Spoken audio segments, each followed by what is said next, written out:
Slurried spots look like cement paste covering the sleepers and ballast and is mainly formed from concrete powder and water. The powder is generally produced by a grinding action between the base of the concrete sleeper and the ballast, but it can be added to by spillages from passing trains, such as coal dust.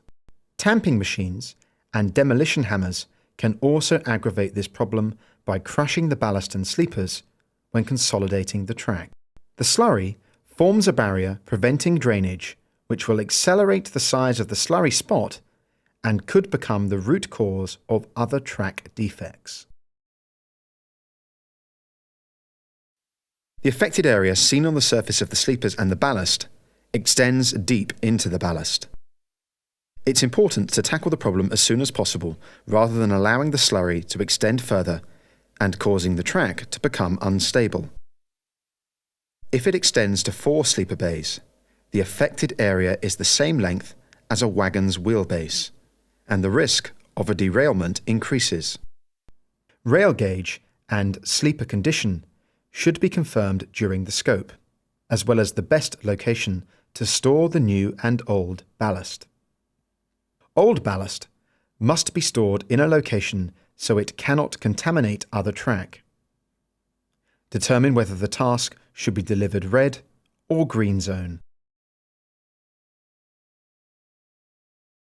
Before and during work, rail temperatures must be checked to verify that they do not exceed those specified in current standards.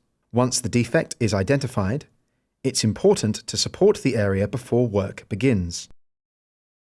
This is done by shovel packing through the area of work. If working red zone, dig out the ballast containing the slurry between sleepers 2 and 3 to just below the bottom of the sleeper base and between sleepers 1 and 2 to the full depth, including the 6-foot and cess. This is done most effectively by using a cobra hammer fitted with a spade end. The slurried ballast must be stored so the contamination cannot seep back into the track. The required depth of the trench varies according to the track category and depth of contamination. However, it should be to a minimum of 225 mm below the sleeper base, with a minimum of 77 mm of crossfall at the sleeper ends, sloping from the 6-foot towards the cess.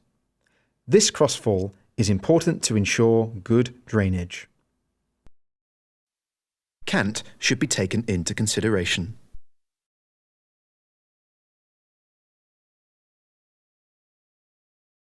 Once the trench has been prepared, spread the new ballast in 100 mm layers, consolidating each layer with a compacting tool or vertical tamper before adding the next. Continue to add layers until the ballast is level with the sleeper top. Provide extra consolidation 375 mm either side of the rails.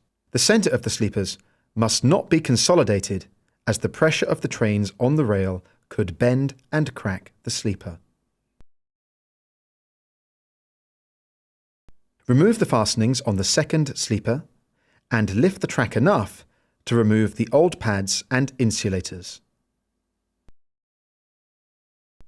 The sleeper can now easily be barred onto the new ballast to its temporary position and temporarily replace the fastenings. The bay between sleepers 2 and 3 can now be dug out to the full depth of the trench.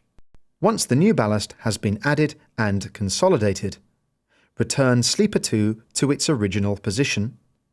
Replace the insulators, pads and clips. Repeat this process for the bay between sleepers 3 and 4. Renew the pads, insulators and fastenings. Complete this process until all the contaminated ballast has been replaced and consolidated and the sleepers clipped into their original positions. If working green zone, dig out the ballast to just below the bottom of the sleeper base in each of the contaminated cribs and 1 crib beyond either end of the affected area. Remove the fastenings on all sleepers, then lift the track enough to remove the old pads and insulators. Mark the sleeper positions on the web of the rail. Slide the sleepers clear and dig out the whole area of contaminated ballast to the required depth.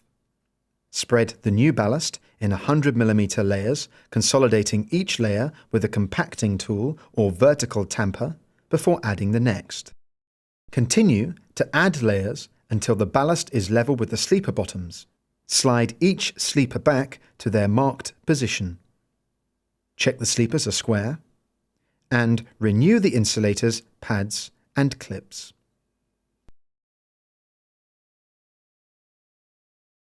Finally, fill the cribs and reprofile the ballast shoulder.